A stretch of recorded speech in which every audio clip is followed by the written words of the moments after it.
Bonjour Margot. Bonjour.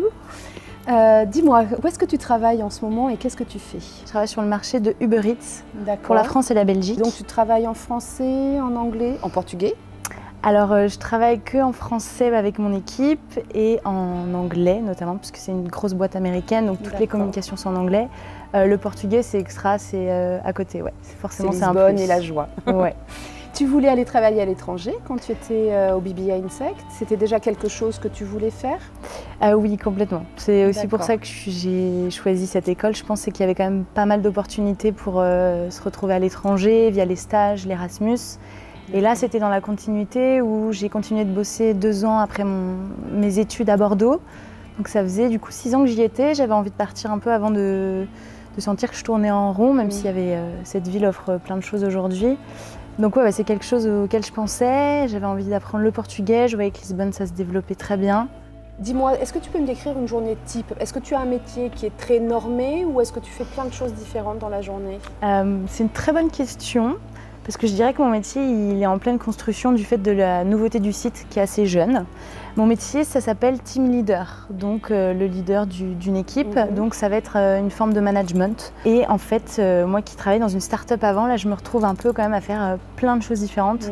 Aussi bien de la partie vraiment typiquement ressources humaines, gérer les vacances, gérer les retards, des bonnes et des moins bonnes, dans tous les cas c'est des bonnes expériences, mais il faut gérer l'humain déjà. Et puis je gère en fait toute la partie business donc sur Uber Eats où on traite des cas qu'on fait remonter aux équipes qui sont centralisées à Paris sur quels sont les process qu'on va mettre en place, comment est-ce qu'on peut améliorer l'application, mettre le client en fait au centre de l'application. En fait aujourd'hui je fais vraiment du management. Et pourtant, c'est pas ce que j'ai préféré au niveau de mon travail, enfin de mes études plutôt. Mais là, c'est ce que j'utilise tous les jours, c'est des techniques de management. C'est Monsieur Camps qui nous dit la confiance n'exclut pas le contrôle. Alors ça, je la reçois, ça me revient souvent. Principalement, et puis gestion de projet. Il faut être très organisé, il y a 100 000 choses à faire qui s'ajoutent au fur et à mesure, donc savoir prioriser, puis gestion de projet aussi à un peu plus long terme. Et une école de commerce, toi concrètement, qu'est-ce que ça t'a apporté au point de vue maturité, au point de vue compétences, savoir-être aussi? Oui, savoir-être, les travaux de groupe notamment qu'on nous impose, je dirais, mais qui formatent pour le monde professionnel d'après. Moi, je le vois avec du recul du coup, je le vois vraiment comme un outil où je vois que moi, mes copains, tous ceux qui ont fait la même école font des choses complètement différentes.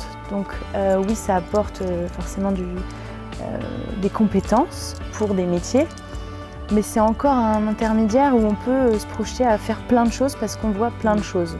Forcément, il y a de la comptabilité, de la gestion de projet.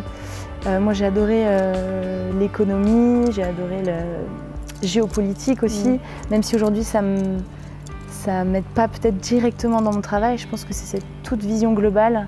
L'ouverture d'esprit et la curiosité. Bien sûr. Les langues.